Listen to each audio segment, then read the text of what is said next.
And we're back, ladies and gentlemen, on the first Philippe Matthews Show After Hours. Thank you for tuning in wherever you are around the world. We had some technical difficulties, but we finally got her because I had to get her because she is absolutely awesome.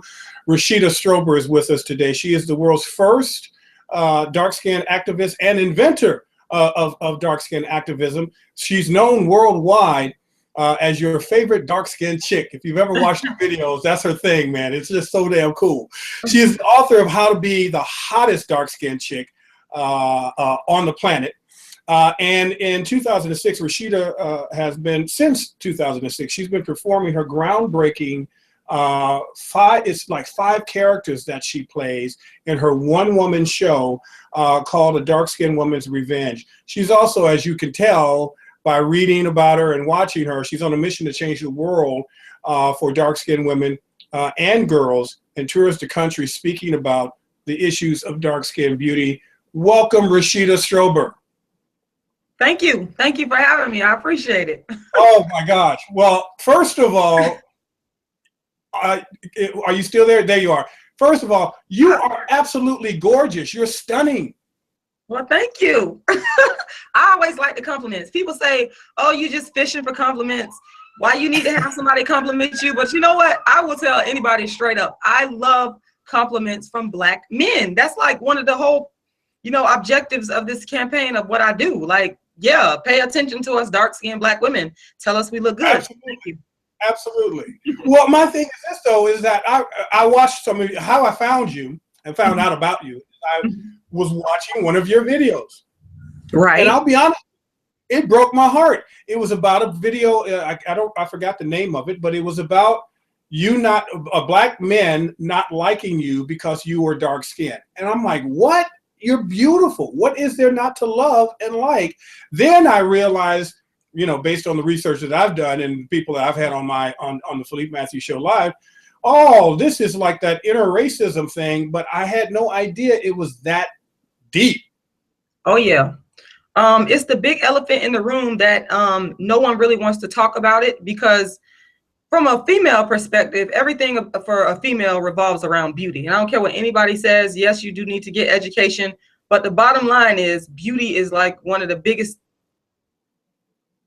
things viewed as not looking good and less than, it's going to be a big problem. So a lot of dark-skinned women, in my humble opinion, there is a beauty hierarchy. Okay, you have white women, of course, at the top, because white people have gone around the world and they have staked their claim through a lot of different methods. And one of the remnants of that is white women, blue eyes, blonde hair, fair skin, being on the top. All the other women fall underneath that hierarchy. And at the very bottom of that hierarchy is dark-skinned women. Now, this can be easily proven, by just looking at other cultures around the world. Even if you go over to India, they have a lot of issues with colorism over there as well, where the dark-skinned people are on the bottom.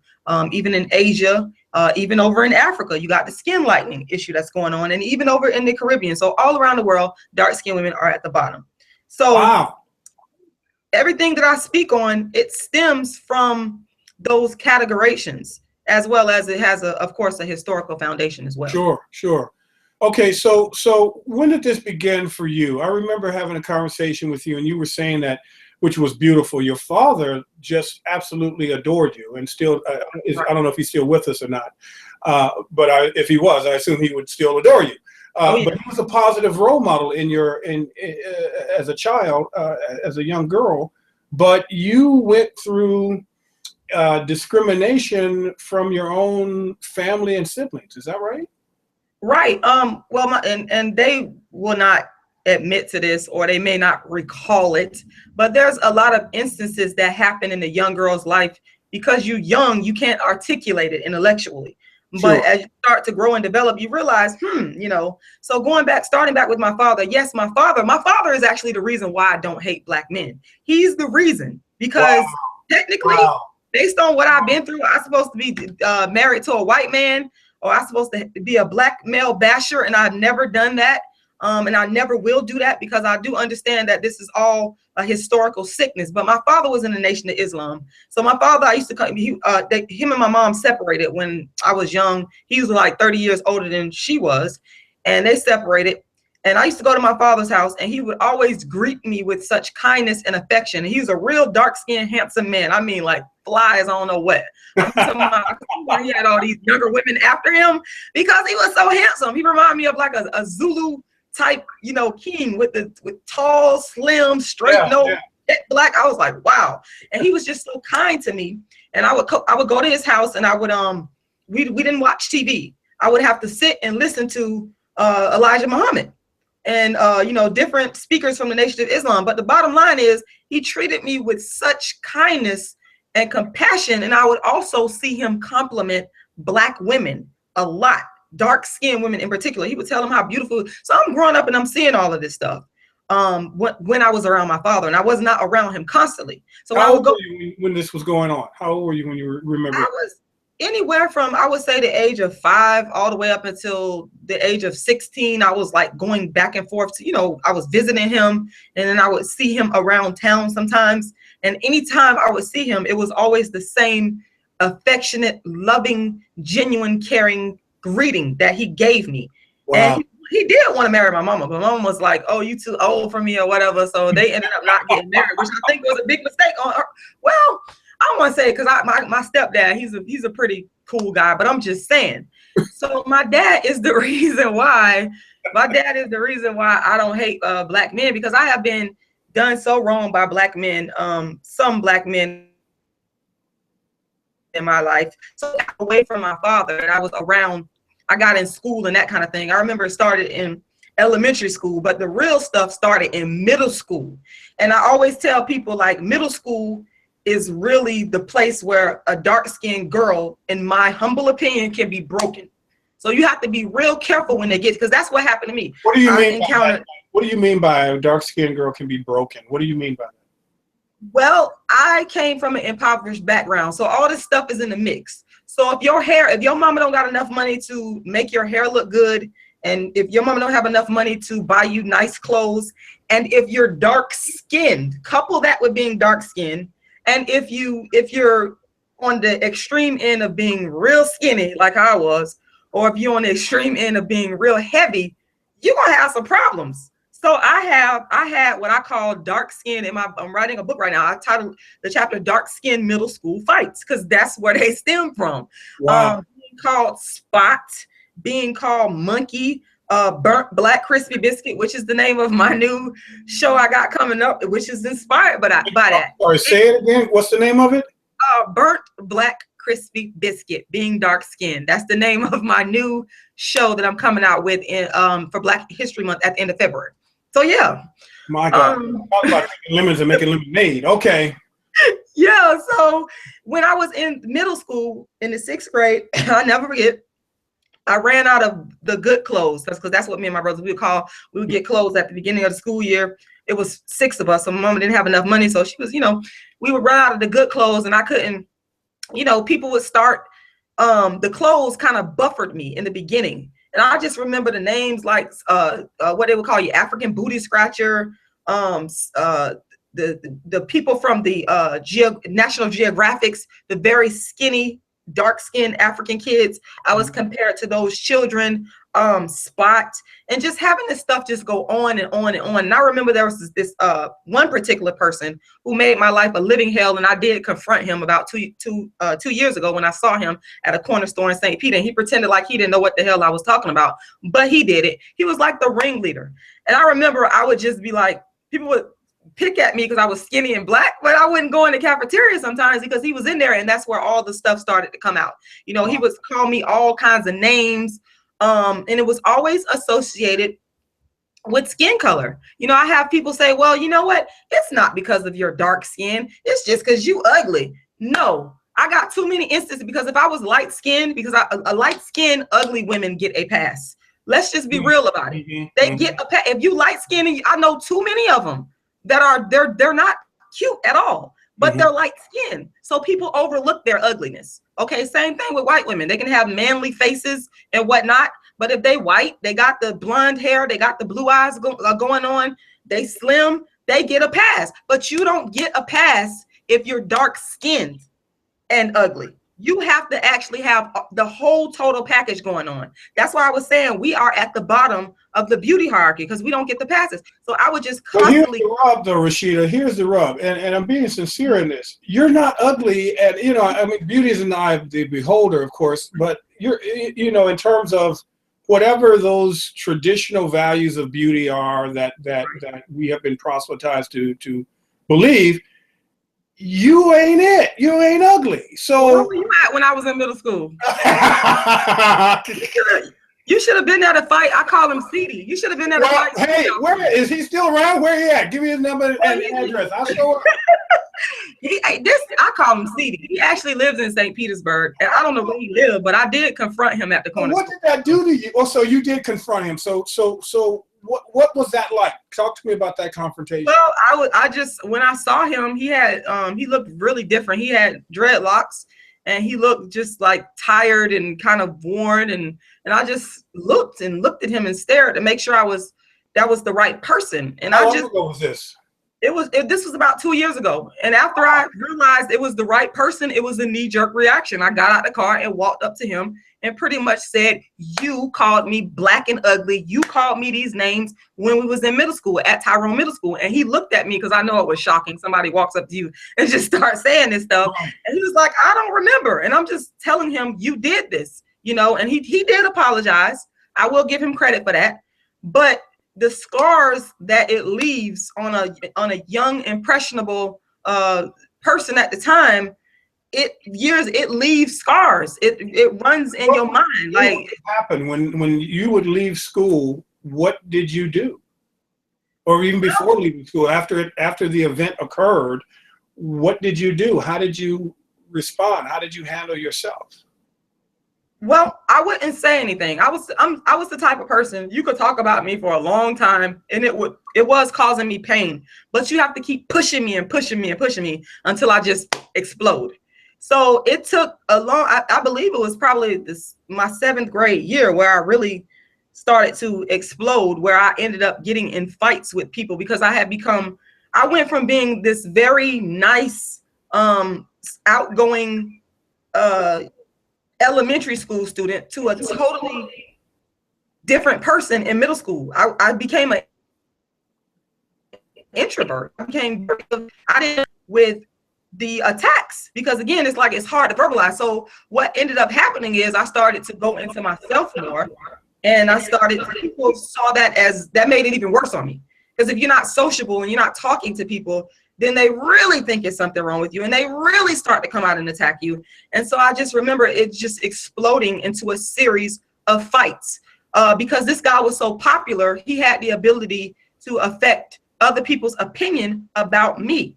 And that's exactly what he was doing. So, I had other people coming at me, black girls that I ended up getting into fights with. I even ended up getting into fights with black boys and ended up getting suspended from school and just having a lot of anger problems. And then you started becoming labeled the angry black woman, people not understanding the racial stress and anxiety that you've been going through, Exactly. And then you couple that with another element to this too is you said, what else did I do? I started the performing arts. But performing arts was a saving grace, but at the same time, it was sort of a reiteration of what I was going through with black people, but this time I went through it with white people. So while the white people said, oh, you're talented, you're very talented, they would start to typecast me. And this is something that is very important. When I started getting into acting, I never forget the Pirates of Penzance and Peter Pan. In particular, the Pirates of Penzance. They cast me as the police sergeant. And I remember being so upset about being cast as the police sergeant because in my mind, I make no mistake about it, I think I look good. I'm this girly girl in my mind. I might not articulate it, but that's how I saw myself. And I was constantly fighting with other people's notions of who I was. And so I was cast as So you had your self-esteem and self-concept and identity intact. I did, but it was constantly being attacked. Sure. And it was constantly, you know what I'm saying? So if someone keeps attacking you, you kind of vacillate back and forth between, but you're fighting, and I'm a fighter. So I would still fight it. But I remember being cast as the police sergeant who the character, I had to wear a mustache. I had to dress up as a man. And I was so upset about it, but I wanted to perform. I wanted to be in the play so bad that I relented to it. And at that age, I learned that white people will, in terms of the performing arts in Hollywood and that kind of thing, that they instituted their own brand of racism in terms of how they saw you. So they didn't see me as good enough to play one of the, the cute female characters in the play. They relegated, I'm this dark-skinned, tall, skinny black girl that was relegated to playing a male sergeant. And the sergeant was mean, and I had to walk a certain kind of way, and I had to act manly. And I would never forget that. It was terrible. And the same thing with Peter Pan. I wanted to play one of the feminine female characters, and the acting teacher cast me in another role. And it was just like, I remember these things, but again, you can't, it's hard for you to articulate it when you're that young. But now it comes back to me, and I say, all this Hollywood typecasting, I done been there and done that. That started with me way back in middle school. So it's nothing new when I see these things happening to dark-skinned female performers in Hollywood or in plays in general. It doesn't even have to be in Hollywood. So, but all these things sort of shaped what I call dark-skinned mental abuse, because that's the phrase that I've given to it, because that's what it is. You're being abused because you're dark-skinned in many different ways. And so, that's really where it started for me. It led, like I said, it led to me getting suspended from school. I was very, very smart, but I missed a lot of days from school from fighting people because I just got so tired of the taunting and the abuse. And so, wow. That's pretty much it in a nutshell in terms of my middle school experience. So when you came home, was family supportive? No. I came from a very impoverished background. My mother, she dropped out of school in the 11th grade. She worked, but it wasn't consistent enough to where we were stable. So there was a lot of instability. There was a lot of homelessness. We lived in motels. We lived in church annexes. We were evicted more times than I could count. The lights and the water. So again, all those things, when you dark skinned and poor, it adds on a whole new dimension and dynamic to it, because you can't afford the upkeep that would buffer you from those types of attacks. So no, I wasn't getting support at home. It was a sort of a isolation, because my mother was dealing with so many different things in terms of trying to raise 6 kids, that she really couldn't take care of. Sure. So there was no time for me to be venting about my dark skin issues. Were you the only dark skinned sibling? No, I have 5 brothers. I'm the only girl. See, okay. And that's the thing. It's acceptable. It's more acceptable for a male to be dark skinned, because masculinity is associated with dark skin. It really is. But if a woman is dark skinned, they try to strip you of your femininity. So I had 5 brothers, and I was a bit tomboyish because I had all these brothers. Mm-hmm. And it's something that, there was favoritism in my family. I had a lighter skinned cousin. She had that type of skin, like she was mixed with maybe Indian or something like that. And then the so-called good hair, the curly good hair, and mm-hmm. She got favoritism. Now, if you talk to my family, they would say, oh, no, I don't remember that. But you know what? I remember it very clearly. So there would be certain things for example, when I ended up having to go live with her and her mom for a brief period of time, there was clear favoritism. I mean, even among my own siblings, where she would be allowed. I remember one time I had a brother that came from out of town, and they allowed her to drive their car because she was the acceptable, pretty one, the acceptable looking one. So she got certain privileges. And I remember having someone in my family tell her, and I'm not going to say their names, that her hair is the type of hair that a lot of Black girls are jealous of. And she has the look that all the Black girls want. and she should be very happy. And they would say these things in front of me. So it was clear discrimination, and these things, they weigh on your mind. And like I said, I wasn't able to articulate it at that time, but now that I'm an adult, it was clearly dark skin abuse. And then how I dress.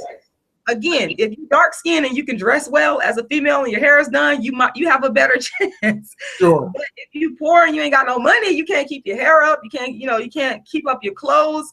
And she was dressed better than I did. People didn't really pay me too much attention because I was just this dark skinned girl over here that someone took in and was taken care of, and this little burden over here and whatever, And so, things like that. And then I remember being accused, and I remember thinking, where in the hell does this come from? I think I was somewhere around 15. There was a very light-skinned young lady that she wasn't a part of my bloodline, but she was a part of another family member of mine's bloodline. And I remember being at the house where she lived, and this person, she walked past, and I remember someone telling me, "Oh, I know you jealous of her." And I was like, "What?" I ain't say nothing because, you taught not to disrespect your elders, but I was accused of being jealous of this light-skinned woman. And I wasn't even thinking like that. And it's like all these things that you just grow up experiencing that lets you know that you are devalued as a dark-skinned woman. Crazy. Absolutely insane. Wow. Like I said, this hurts to hear. I understand it, but it still hurts nonetheless. I saw something on one of your videos, which was all of your videos are powerful, actually. But you said something on one of your videos. You said, dark-skinned women, we are the color of the mother of humanity. That was the quote of quotes. I mean, obviously I wrote it down. That was so damn powerful. I want you to elaborate on that. Dark-skinned women, we are the color of the mother of humanity. Talk to me about that. Absolutely. And that's the irony of it. That is the irony. Scholars in all disciplines, for example, historians, anthropologists, etc., they have proven that the first human beings came out of Africa, somewhere in East Africa. Dr. Louis Leakey is one of the people that was instrumental in it. Also, in Civilization or Barbarism, written by Sheikh Anta Diop, he also used a lot of research to show and prove that the first human beings came out of Africa, and that we know that these people, they were dark-skinned. So the dark-skinned people gave birth to all other colors of humanity. But now we have a situation where dark-skinned women are the most hated. And it's ironic, it's senseless. It's crazy. It's crazy, and that's the reason why I speak out so much, because I pondered on this stuff and studied this stuff for so long before speaking and saying anything. And so I said, true, not to interrupt you, it's true though that I have never seen any woman become an advocate and an activist for dark skin. So you are it. Well, thank you. But I actually have to say, and people get mad at me for saying this. You might have some people that know who this person is who might get upset with me, but I have to say it because I'm intellectually honest. The first person that inspired me to do what I'm doing right now is a woman named Tola Booth. When I was an undergraduate student back in 2000, Lauryn Hill, I was inspired by her, but Lauryn Hill wasn't necessarily advocate. It's just her look. She was dark-skinned, skinny, natural hair. But Tola Booth was actually speaking on dark-skinned beauty discrimination and dark-skinned females being discriminated against. And I cannot remember how I ran across her work, but it was in 2000, and I was just in awe. I was in complete and utter awe that someone would have the audacity, because I was a part of Black empowerment organizations, and I always wanted them to talk about how dark-skinned females are treated. And I actually went into Black empowerment organizations thinking that finally I had found a place for me as a dark-skinned woman to be accepted. And that's a whole other story, because it's a lot of color discrimination in Black empowerment organizations, which is why I left, which is why I'll never join. Are you serious right now? Which is why I started my own movement. Wow. So yeah, I mean, so going back to, you know, talking about what you're saying, we're speaking about dark-skinned women being the mother. This person, Kolabu, she is from Africa, and she talked about when her parents died, her light-skinned grandmother didn't want her because she was too dark, and she ended up giving her away, and she had to be adopted by a Black American family in DC. See, I know her whole story. I love me some Kolabu. She married to a white man right now, and people hate that. They say she's hypocritical, but I got to give her credit where it's due in terms of inspiring me. And Kola said when she came over to the United States, she experienced dark-skinned beauty discrimination. She would go to the store, and the Black men would give the lighter-skinned girls with the pretty hair candy. They would serve them first in the store that she would go to, and they would just do all kinds of nasty sideways things that had happened to me. And, you know, and she was like boldly speaking out on this, and I was like, wow. And so, you know, that just kind of like really inspired me to stop hiding behind my truth and to just come out and speak on it. And it's just, you know, developed into what it is now in terms of dark-skinned, full-blown dark-skinned activism. You said another quote I love. He says, you know, people should be kissing the ground we walk on. I totally agree with that. And oh, it's true. It's true. But you also said if it were not for the dark-skinned Black woman, you would not have other races. Now that's very, very powerful. We need to pause on that because people need to hear that. And let me read the quote again. If it were not for the dark-skinned Black woman, you would not have other races. And we wouldn't. Have powerful. That is powerful. And we wouldn't. And that's the thing. You know, people want to challenge me, but again, I'm dealing with historical facts, historical research from, you know, scholars. And they've proven this. They've proven that Black people, a dark-skinned Black woman, some people call her Lucy, that all human beings evolved from her. She gave birth to humanity. That's correct. So I just find it ironic that, you know, we are at the bottom, and I find it ironic that, you know, you have a $1 billion skin lightening industry where you have women who are trying to lighten their skin because they don't want to be dark. I find it ironic that when you look around and you see these rappers in a lot of their songs, they're uplifting and praising every non-dark skinned woman. They basically don't want dark skinned women in their video. Well, let's talk about that because I saw some of your videos. I saw some of your posts. This is where she gets passionate, people. But no, and you have every right. So you were talking about Jay-Z, Kendrick Lamar, Lil Wayne, Tank, a few others. Talk to us about the hypocrisy, if you will, in hip hop and entertainment. Well, I mean, let me just start off with Kendrick Lamar. I mean, Kendrick Lamar has absolutely, in my opinion, betrayed dark-skinned Black women. He's lied to dark-skinned Black women. He's a pretender. He's a faker. And there's a lot of people that have a problem with that. Trust me. But I don't care because I'm speaking the truth. My thing with him is, you know, you claim to praise dark-skinned women and to love dark-skinned women. You put a couple of dark-skinned women in your video, and it's a marketing ploy as far as I'm concerned. Because it's not real. Because in my humble opinion, if that's the life that you really live, then why isn't your spouse or your girlfriend a dark-skinned Black woman? It is a contradiction. I'm not afraid of it. I just spoke about Kolabu, who I love to death, who ended up marrying a white man, but who did inspire me to do what I'm doing today. So in the same vein, I'm gonna talk about Kendrick Lamar. It's a contradiction. What he's doing, I mean, I took offense at him naming his song "The Blacker the Berry," because if you look at the history of the phrase "the blacker the berry," some people think it came from hip-hop. It came from a person named Wallace Thurman, who titled his book "The Blacker the Berry." He wrote the book way back in 1929, and the main character in his book is a dark-skinned Black woman who has been discriminated against all her life for being dark-skinned and who has been discriminated against by Black people. She moved to Harlem in search of opportunity. She couldn't get a job. She was discriminated against in schooling. She was discriminated against by Black men. She was used. People need to really go back. Wallace Thurman was actually before his time. Like, he is the real dark-skinned activist for writing that book.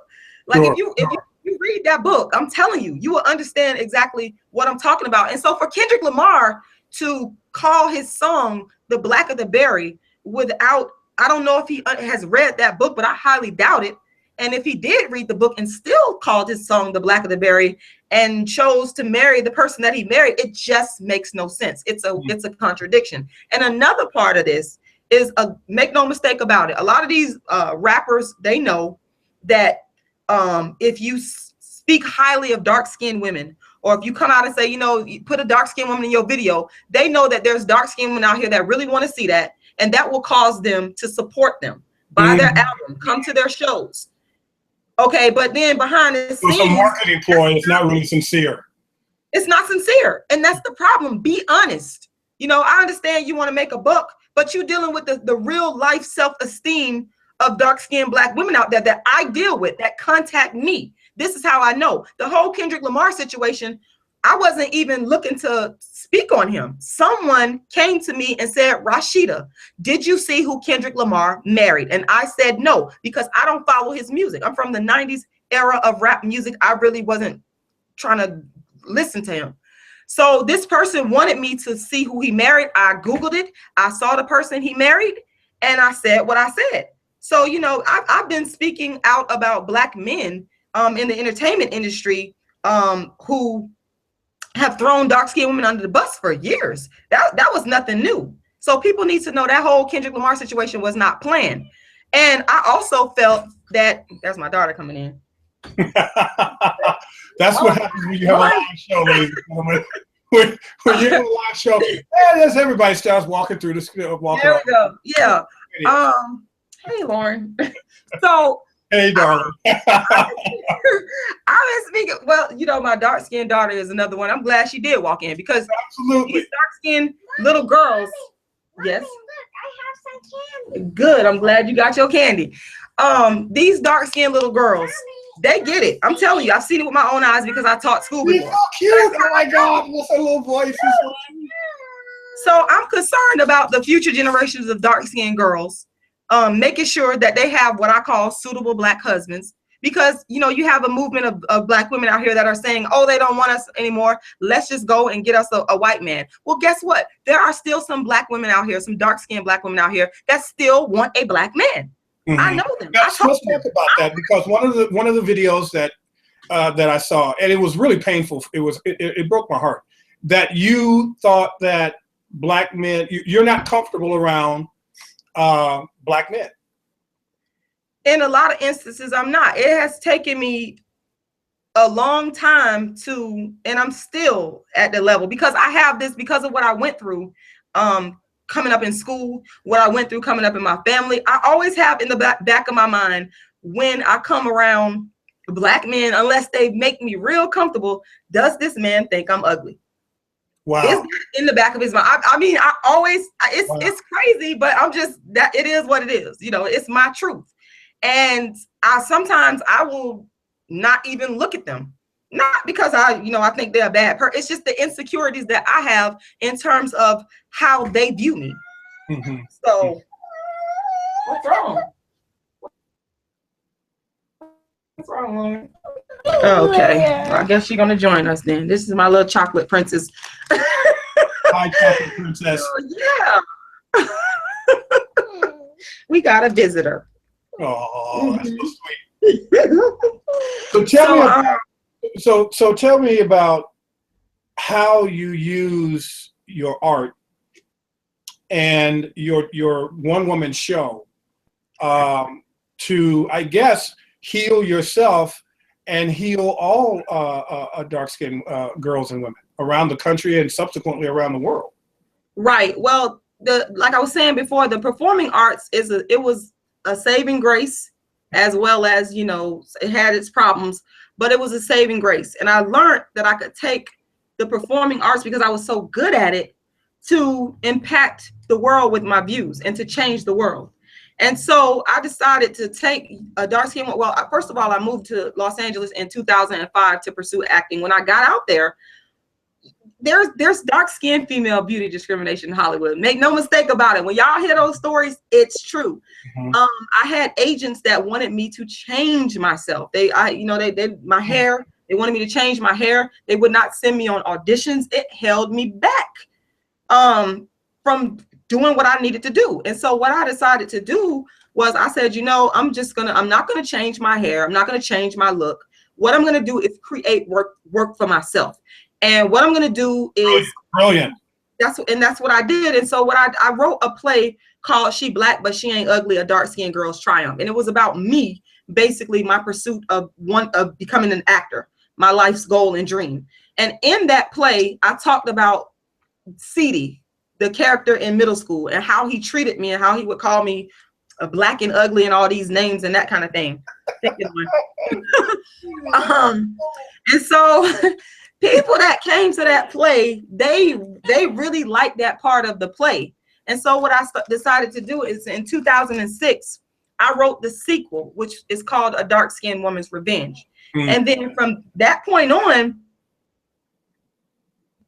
I started to develop it into a one-woman show. And the play basically details actually there's 6 women. In the book, there's a 6th woman in there, but I only do 5 of the characters when I do the actual full production. So it details the life experiences of dark-skinned women in relationships in corporate America, with their children, in every facet imaginable. I just looked around, and I'm an observer. I observe people. And I just saw a lot of things that I wanted to express through the arts. And I said, hey, this is a way, because I noticed that I would perform and it would open up a dialogue. It would not want to stop talking about and telling me their dark skin experience. And so it was therapeutic for me as well as other people. Wow. As a mechanism to help. And I'm a naturally a helping person. I've always been in the helping professions. So, that's what A Dark-Skinned Woman's Revenge is all about. And so I play 5 different women, and I basically tell their story, and it's fire. I'm telling you, it's absolute fire. I love it. So where can people find your plays? Is this something that you have now available online, or do we have to wait until Rashida is in a city near you? Because I know I think you just had one in Atlanta, I believe it was. It was like huge. It went over very well. Yes. Go ahead. How can people get in contact with you? What is your address or addresses, your social spaces and all of that for people to find this? Right. They can. And you have also a GoFundMe. I want to bring that out for people, ladies and gentlemen. She has a GoFundMe for her plays and to support her. Go ahead. Right. They can go to thedarkskinactivist.com, thedarkskinactivist.com, and find out. All of my information is at the website. The books are at the website. I update performances. Whenever I get a date, I update everything on the website. Or they can also contact me directly at darkskinnisbeautifulcampaign@gmail.com. Okay. Or call 323-940-DARK. So, those are the ways. And you got it all figured out, don't you? You are not playing with nobody. This is I'm not playing. I don't play because you can't play. You can't play. I'm working on bringing more performances around the United States. I try to do at least 1 performance a year of A Dark-Skinned Woman's Revenge. So it's like I said, whenever I book shows, I always update people on all my social media. So I'm not very hard to find. My latest show that I have coming up in Tampa, Florida is called Burnt Black Crispy Biscuit, Being Dark-Skinned. And so, if you live in the Tampa Bay area, you can come out and see that. And I'm also going to be live streaming. I've gotten requests from people from all over the world. They're like, hey, I can't make you play. Can you live stream it? So I'm putting that together right now. Nice. So thank you, Lauren. Also, what you could do, you can read the book, A Dark-Skinned Woman's Revenge, the book version. Tell me about the book. Yeah. Where can we get the book? You can go right to the website. Everything is right there. The books, like I said, the play itinerary, everything is right there on the website. So now you also have a free ebook or something that you give away. Is that right? How can people get that? Absolutely. And because, and you know, I was telling you before that I love me some Les Brown. I've been very inspired, and I listened to your interview about 4 years ago with Les Brown. I will never forget it. And it's so amazing. That blew my mind when you told me that. Yeah. That is crazy. I know. You saw my interview with Les Brown, or heard my interview with Les Brown. It was in my radio show 4 years ago. And here I am seeking you out 4 years later, not even having knowing that you already were familiar with my work. And Les Brown is one of the reasons why I became a speaker and I'm in the industry. I mean, that's the dude. That's the cat. Yep. I'll never forget it. Yes. And so I decided, and I believe that I have been inspired by him. I believe that that's what happened. I decided to take my life experiences and couple that with my dark skin experience, because I truly believe that it's different for a dark skinned girl being poor than it is because people are not as empathetic towards you. I've seen it with my own eyes now. So I decided to take those experiences and put it in the format of a motivational book. And I wanted to give it away to people because I know I want to help people, because that's what I do. So the book is the first motivational book in the world for dark-skinned women, and the concepts do apply to anyone. And it's just basically, giving people tips, dark-skinned women tips on how to navigate through certain situations, like being homeless, like dealing with negative people, like relationships, like eating, and that kind of thing. A lot of people don't know that I'm a raw vegan. I advocate eating healthy because that's one of the things that has helped me. I don't eat meat. You know, I advocate fasting a lot because it helps me to get a lot of work done, and it helps me with my self-esteem. And so these are the types of things that I talk about in the book, to let people know, to let dark-skinned women know that you can achieve and be whatever you set out to be. You can break down barriers. You can ignore the reality that's around you, and you can literally create your own reality. And so the book is full of motivation. It's full of tips and tricks to, like I said, I'm sharing my own life experiences. I talk about, you know what, I might even write a part 2 because I got a lot of stuff that I want to say and that I've experienced. Nice.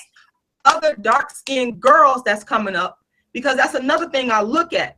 Sometimes when I look, and I'm probably projecting, and I know I am. Sometimes when I look at dark-skinned girls, I get real sad because I'm saying, what is their life going to be like? Is it going to be fair for them? Are they going to be able to pursue the career that they want to pursue? Are they going to be able to marry the person? I'm always thinking those things. And I wish that there was some book around for me that was Cola Booth, thank God for her, that was, continuously and actively advocating for equality. And so that's pretty much what how to be the hottest dark-skinned chick on the planet is about. It's not about being cute or any of that. It's about mind development and strengthening yourself and person that you can be, because at the end of the day, I truly believe we don't compete with other people. We're only competing with ourselves. And that's what I'm really competing with myself. I'm really trying to convince myself that, hey, you are beautiful. You are worthy. It's all in the mind. And so that's what how to be the hottest dark-skinned chick on the planet is all about. And it's absolutely free. So, yep. And they got to get that. They go where to get it? They can go to the darkskinactivist.com, or you can also go to RashidaStrober.com as well. You type in my name, RashidaStrober.com. Rashida Strober. Yeah. Spell that. Oh, Rashida. And then my last name is Strober, Strob, like boy, ER. Fantastic. Rashida, there's a lot that's going on. I want you to come back on here a lot of times. This is just not one conversation we can have, because there's so many issues that we need to cover. I want you to come back and be a guest on the show, and maybe even be a panel guest on the show. And let's get some other sisters from around the world talking about this issue, because it's sad, but it's necessary to show cohesion and to show unity. And to show that, hey, we ain't taking this land down. And brothers, I need you to step up. Right. Step up and support the mothers of Africa, the women who created civilization. This is first, and this is something we have to do. We have to make this happen.